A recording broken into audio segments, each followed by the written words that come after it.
हाँ केलू बसवा। अप्पा, वहाँ बाहर लोग जिंदा सर्प को मार रहे हैं और आप यहाँ विग्रह की पूजा कर रहे हैं। क्या भगवान सिर्फ मंदिर की प्रतिमाओं में ही रहते हैं?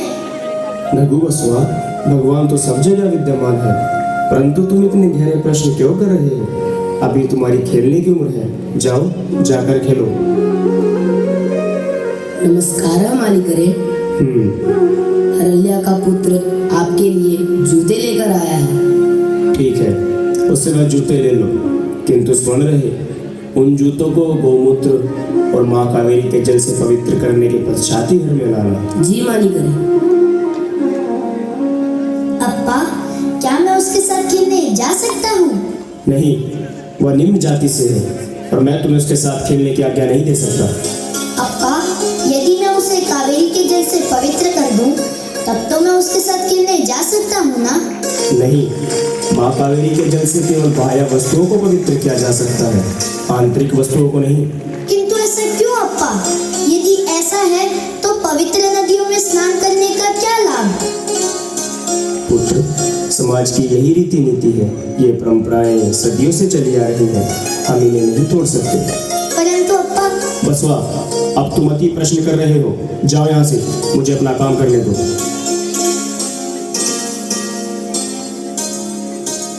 जब एक ही धरती पर मेरा भी घर है और उसका भी, भगवान का मंदिर भी इसी धरती पर है और गरीब की झोपड़ी भी, ईश्वर ने सभी मनुष्यों की रचना एक समान ही की है, तो ये भेदभाव क्यों? क्यों ऐसा भेदभाव?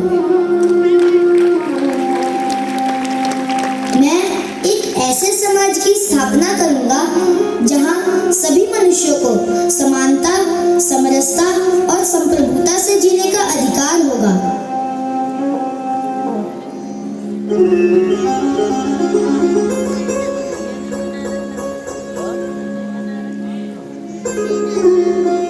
काय कवे कैलाश, अर्थात कर्म ही कैलाश है।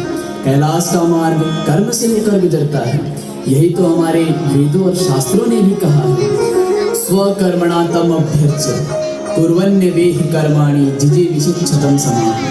परम पूज्य गुरुदेव भी कहते हैं कि व्यक्ति अपने कर्मों से महान होता है, जन्म से नहीं, जिसके लिए उसे विकल्प रहित संकल्प तथा अखंड प्रचंड पुरुषार्थ करना चाहिए।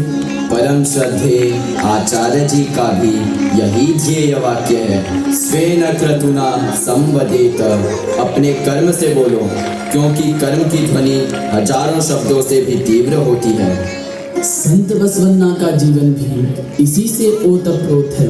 उनकी सच्चाई, सादगी और ईमानदारी के कारण ही महाराज विजय प्रथम ने उन्हें महामंत्री पद पर नियुक्त किया। संत बसवन्ना ने 12वीं शताब्दी में कल्याण नगरी के हृदय में वर्तमान संसद की प्रारूप वाली एक ऐसी पवित्र सभा स्थापित की जिसे अनुभव मंडपम कहा गया, जहां जाति, वर्ण, समुदाय और स्त्री पुरुष का कोई भेद नहीं था।